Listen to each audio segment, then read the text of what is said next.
Welcome to Mining Review Africa, and we are at Mining Indaba 2026. And today I'm speaking to Dr. Taufeeq Dhansay, who's a principal geoscientist at the Council for Geoscience, and we're touching on the subject of critical minerals. Taufeeq, always great to speak to you, so thank you for joining us. Thank you so much. Okay, now, there's lots of different definitions of what a critical mineral is. According to the CGS, how do you define a critical mineral? Thank you for that. So I think basically the key thing is to try and keep it simple. In principle, as we heard the minister say, all minerals are deemed critical. And basically their criticality is defined by the supply and demand, especially in terms of global geopolitical basis, and then also long-term forecasting. So what we try to do as the CGS is to essentially treat all minerals as being critical and to prepare for any types of fluctuations in terms of that global supply and demand chain. Absolutely. Now, the CGS is the custodian of all geoscientific data in South Africa.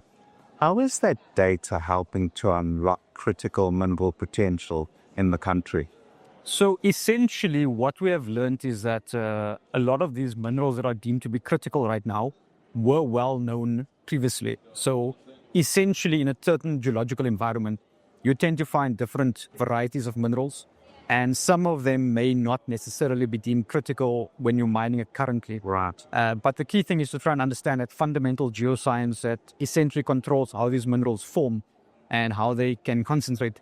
So what we've now found is that with a lot of this fundamental geoscience data, we can essentially identify a variety of mineral systems, understand how they form, understand how they can maybe sustainably be extracted and explored for, and then basically use that then to elaborate and to provide some intelligence to state actors in terms of what you can actually access and where you may be able to find these critical mineral systems.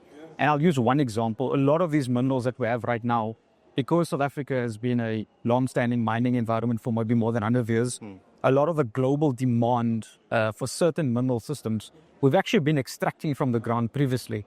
And only now these minerals are being deemed to be critical, and that's what puts South Africa in the forefront at the moment. Absolutely. Now, Taufeeq, I know that the CGS leans a lot on technology. How is technology helping you to carry out the organization's mandate? Yeah, so we need results very quickly.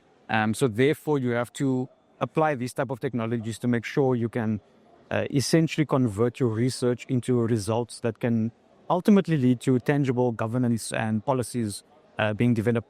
So what we now find is that, of course, you want to use things like airborne techniques like drones, various types of aircraft that you can use with different types of sensors to map large areas. And then in addition to that, looking at advanced analytical methods.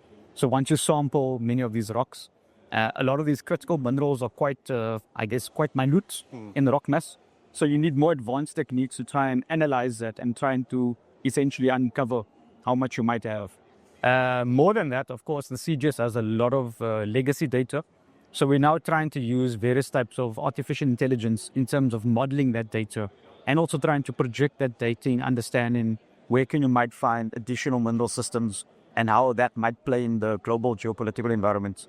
Absolutely. Now, finally, Taufeeq, when it comes to battery metals, a lot of it is sourced from the likes of Central Africa, etc. Let's look at South Africa. Can we play a leading role in that supply chain? And if so, how do we do it? Oh, yeah, absolutely. So I guess if you've been following, there was quite a big announcement made yesterday. Yes, that's right. At the South Africa EU meeting where the IDC has now invested into some battery technology in the EU. So we find that we do have a lot of this material. Now, if we understand it correctly, essentially various types of minerals are being used, especially metals are being used for cathode materials in batteries. And there's a lot of different types of varieties and combinations of metals that are used. When you follow that battery material, especially the cathode, South Africa actually has most of those mineral systems. So of course you find classically there's a lot of lithium, we have the manganese as you mentioned, we have possibilities for cobalt. Now it then puts us in a position where we now need to leverage on that supply. It also means that maybe we need to consider our long-term processes Like, do we just supply these minerals? How do we look at our downstream industrialization processes in terms of beneficiating that? And I understand that the more we know about our own mineral systems, the more we then can essentially produce those type of governance processes. So it does seem, especially with us mining it up, that South Africa will indeed play quite a significant role moving forward. Absolutely.